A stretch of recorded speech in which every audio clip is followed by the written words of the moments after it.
Welcome to Trending in Education. Mike Palmer here.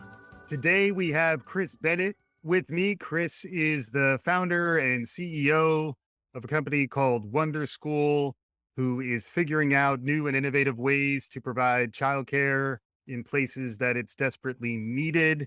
I did warn Chris that as a parent of a 3-year-old, I may lean into my dad hat from time to time in this conversation. Looking forward to it. Chris, welcome to Trending in You. Education.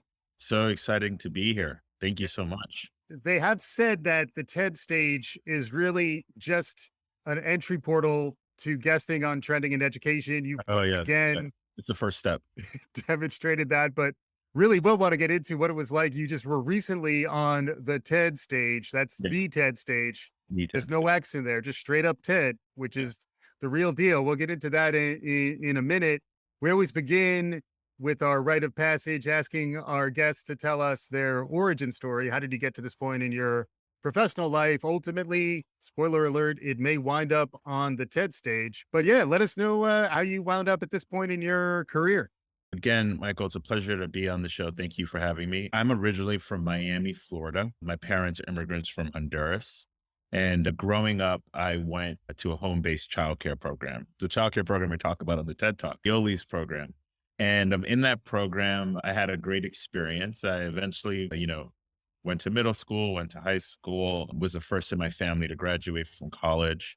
And I went to college because I wanted to be an entrepreneur. I was really interested in learning about business, and I went to the Wharton School of Business, which isn't really a big entrepreneurial school, or wasn't one at the time, but Yeah. I learned a lot there. And then I eventually made my way to the Bay Area. And in the Bay, I kept hearing from my friends that they were having a hard time finding childcare. And at around the same time, actually about a year or two prior, I'm actually a TED attendee. So I've been going to TED since 2012. Nice. And I met a woman at a social justice dinner. Her name is Laura Jana. And she was telling me about the importance of high quality early childhood education. And she said something very provocative at the time, which was a lot of what I know today, or a lot of the skills I use as a CEO today, I likely learned before the age of 5. Mm, And I talk a little bit about that in the TED Talk too, which yeah. is, creativity, Mm, persistence, grit. yeah. Uh, it all points back. I had that experience talking to Dr. Jana. I kept hearing from my friends, and I'm really into the sharing economy. Hmm. Uber, Airbnb. I know these companies, especially early on, got a bad rap, but Right. we all use them every day. Hmm. What they do is they use underutilized space, people's underutilized time, and bring it to market. And I was like, why can't we do that with childcare? And I actually went to a home-based childcare program, and it was incredible. And then I learned that this was a big thing.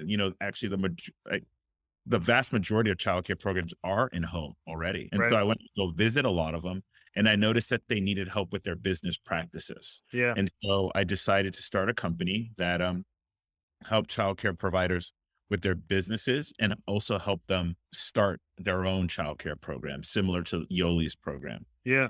Yeah, I did that with one program. I helped one program with marketing, and then the second program I started on my own. Then we just started adding more and more programs, and now there's over 36,000 childcare programs on the Wonder School platform. Wow. That's a big number. Because Yeah. the other thing that was interesting as I was reading up a bit is that opening up this model allows for a lot more innovation and variability in the ecosystem that can really drive, step changes in delivery or just open up different models that might make sense for folks. 36,000. And generally that can go from just a couple kids, somebody running something at a very hyper local level to a little bit bigger. Can you describe some of the variability in the types of programs that are out there?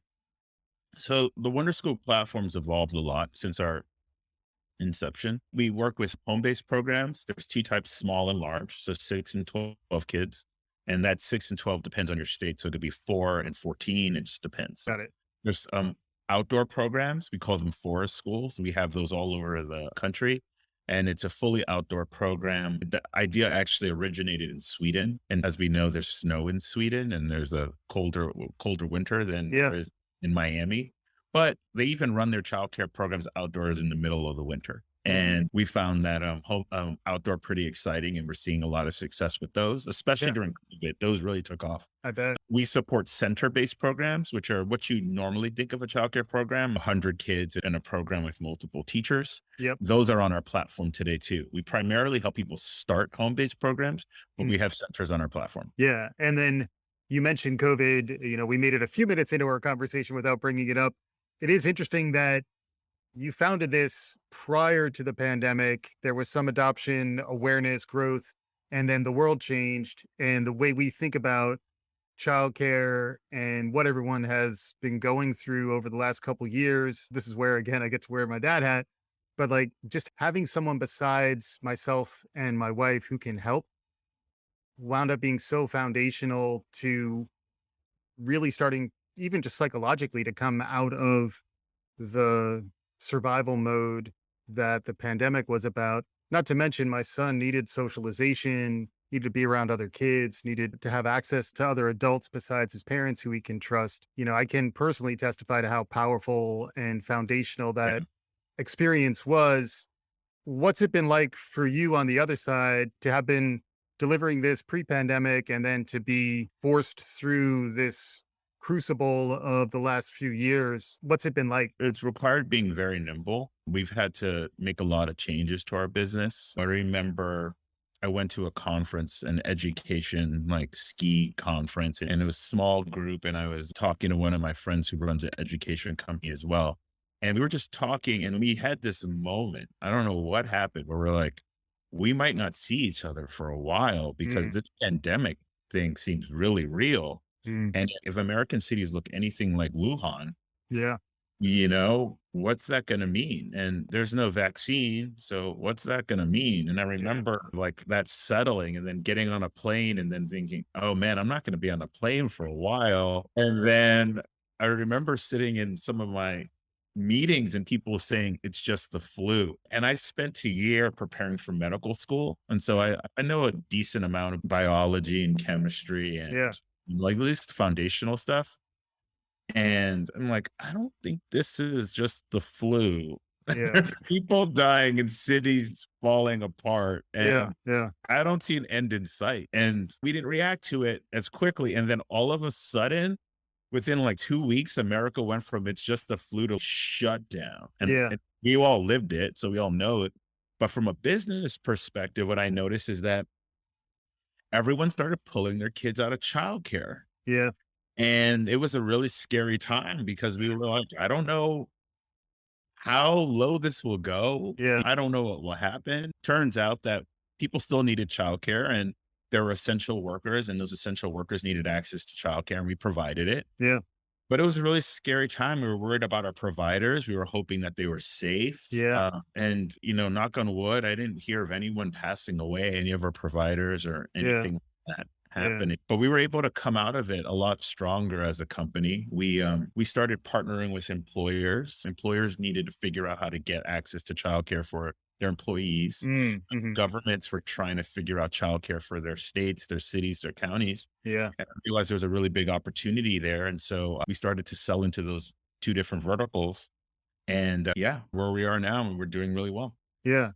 And I also want to make sure we connect the dots for folks around the social justice angle and the Hello. equity and access, because I know that's very Yeah. foundational and we might have just zoomed past it. We also will want to Yeah. hear what it was like to be on the TED stage. So that's still Yeah. coming. But can you connect the dots a little bit between, what the problem of childcare deserts, just that the whole space that we're talking about, can you shape it up for us? Yeah. Childcare could be the biggest like leverage point for social justice right now. It's really interesting. So 90% of our brains develop before the age of 5, and there's no going back. Your brain gets developed and then you have a brain. And then it functions. So Yeah, it's like building your brain those first right. 5 years. And all the things all the information you're gathering, all the love, all the care, all the social emotional learning you're picking up on, that sets the foundation for who you are. Yeah, And if you get access to poor early childhood education, that can set you back a lifetime. And it's very unfortunate. yeah, And it's a very, really, it's a lot of weight to think about with it. mhm, kids having many severe traumatic experiences or children experiencing severe neglect can really hurt a person. Right. And there's studies that show that having one loving person in your life can play a big role in your success. And we all hope that parents show up and they do the best thing, but we know that that's not the case for everybody. And making sure children have access to a loving adult to support them Yeah. and grow appropriately is honestly one of the greatest gifts you can give to a human being. But not only that, like it's a gift to society. Those kids go on to do better in life. They earn more, they're healthier, their children earn more, their children are healthier, Yeah. their neighborhoods improve. There's a program called the Tangelo Park program in Orlando. And this amazing man, Harris Rosen, he became very wealthy from the hotel business. He owns the Rosen Hotels in Orlando. He noticed that a lot of the people who were working at his hotel lived in this neighborhood, Tangelo Park.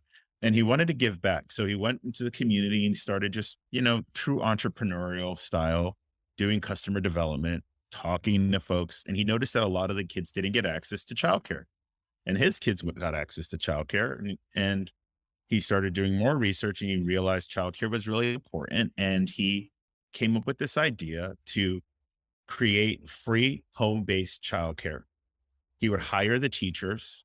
He would hire an experienced pre-K teacher who would go to all of the homes and parents could enroll their kids for free. He did this about 30 years ago, maybe longer. And what he found, this was a pretty crime-ridden area. Me and my colleague went there a couple of years ago. The neighborhood completely turned around over time. Kids that went to his program entered the elementary school system and ended up doing better. The crime rate started to decrease over time. Drug usage started to decrease over time. And he attributes a lot of this to him making sure kids were prepared for the K-12 system. And he also created a scholarship for all the kids who went through the program. And he found that he didn't really even need to provide the scholarships because all the kids were able to get free scholarships Mm. because of their success in the K-12 system. And I heard that story and I was just like, and then there's so many of these stories in America. And it just shows you want to decrease the crime rate. You want to make sure people live healthier lives. You want to make sure people live less traumatic lives. Give them access to high quality childcare. And the other side of the equation, shout out to Miss Katie and Miss Yessie Matthews, pre-K teacher, 3K, whatever they call it. He was really young when he started, but they've been amazing for him and his growth. That's the other aspect of your universe. You are opening up pathways to meaningful work. It is meaningful work, I will say, as a parent who's seen it somewhat secondhand, but there's a real connection. You talk about it in your TED talk. You really connected to Yoli, and that made a profound impression on you throughout your life. Can you talk about that side of things? You are opening up an opportunity to start your own business, to find some fulfillment. A lot of people really care about giving care to kids. Can you talk about that side of things? Yeah, right now, childcare teachers don't earn a lot. It's pretty surprising. So we talk about all of the benefits and the importance of childcare. They earn the least amount of all teachers. They earn less than elementary school teachers, middle school teachers, college professors, instructional designers. They earn the lowest amount. And it's really unfortunate because we need more of these teachers in the market. One of the things I remember about Yoli is that she had money. And I remember that, her family earned more money than my parents who were working two jobs. And I could tell kids can tell this stuff. What kind of car do they drive? Yeah. What neighborhood do they live in? Mm. I picked up on this and I was like, what is going on? She was doing this with a childcare business. And I wasn't privy to being able to do the math and do the modeling as a kid, but Right. I just picked up on it. And now I can't do the modeling. And so I put together a model when I was thinking about this and I was like, oh, who knew? You can earn 3 times, 4 times, sometimes 5 times as much as you can earn working at a childcare program if you start your own. Right. And if you start your own out of your home. And the big reason is because you save money on real estate and you don't have to pay for the assistant teacher is also the director. Right. So all of that goes to your bottom line. And so I put together a model. The model made sense. I went and started a childcare program. That worked really well. kept doing it and kept finding that the model was really working. And now I've become an evangelist essentially for creating childcare programs out of your home because of how much you can earn. You also have a lot more autonomy.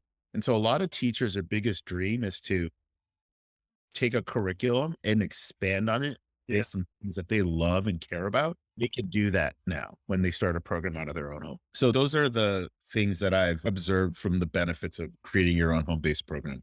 Yeah, absolutely. And then we did want to hear a little bit what it was like to be on the TED stage. You were telling me the story a little bit when we were first prepping, and I said, save it for the show because I think that experience, it's got to be pretty wild to be on the big stage. The lights are on. You don't know who's out there. Can you spin us that yarn a little bit? Tell us what it was like to be on the TED stage. I got an email from TED.com, and it was from a curator.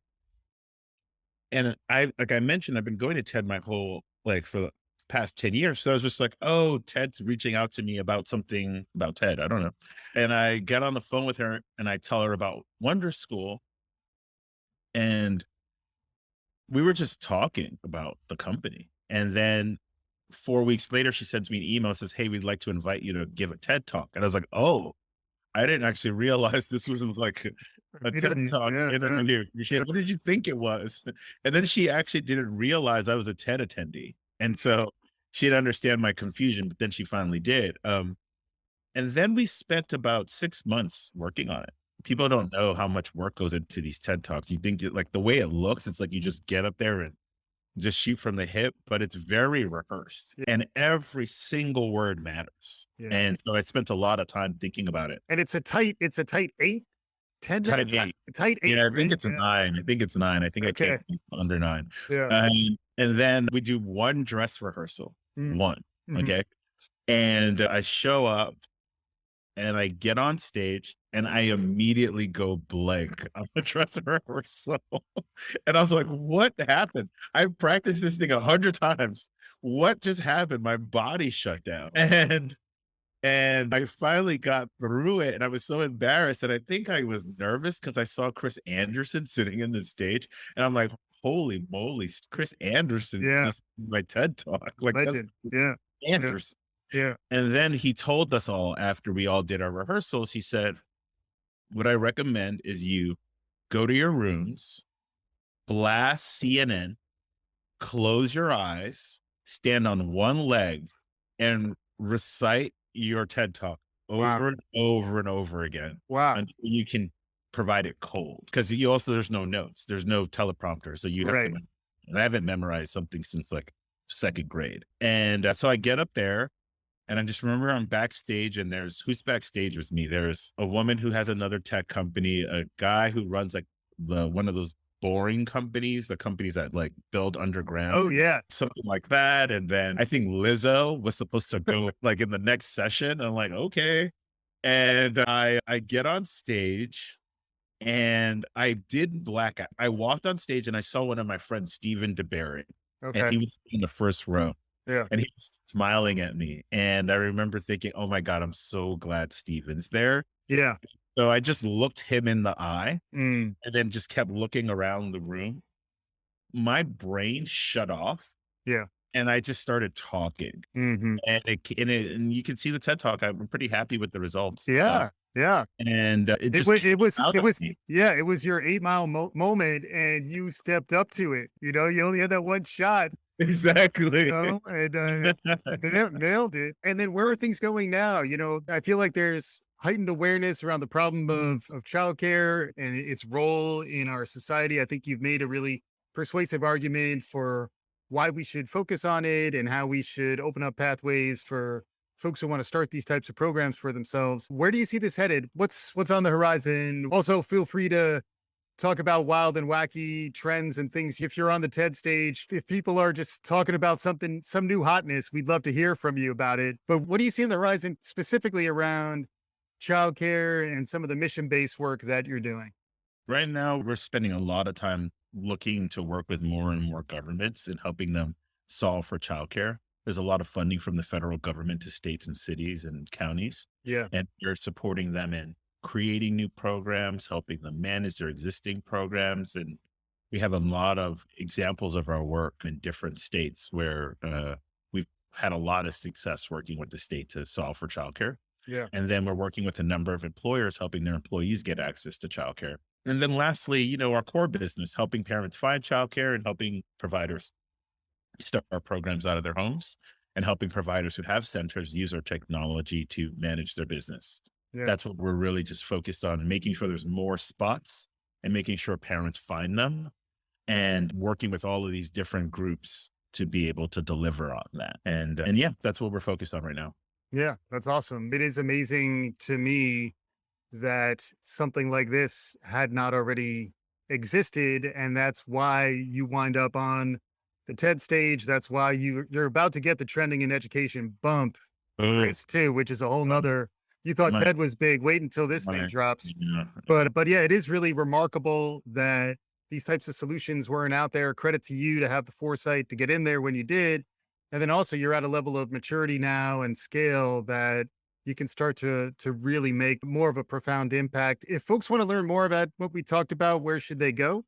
You can just go to wonderschool.com to learn more. You can find us on Twitter. We tweet pretty actively. And yeah, Awesome. Yeah. And we'll include the link to the TED Talk and some other notes of the website and the show notes for this episode. Chris Bennett, the founder and CEO of Wonder School, thanks so much for joining us on Trending in Education. thank you, Michael. It's a pleasure. And for our listeners, hopefully you enjoyed what you heard. If you did, make sure to subscribe, tell all your friends, do all the good things. We'll be back again soon. This is Trending in Education.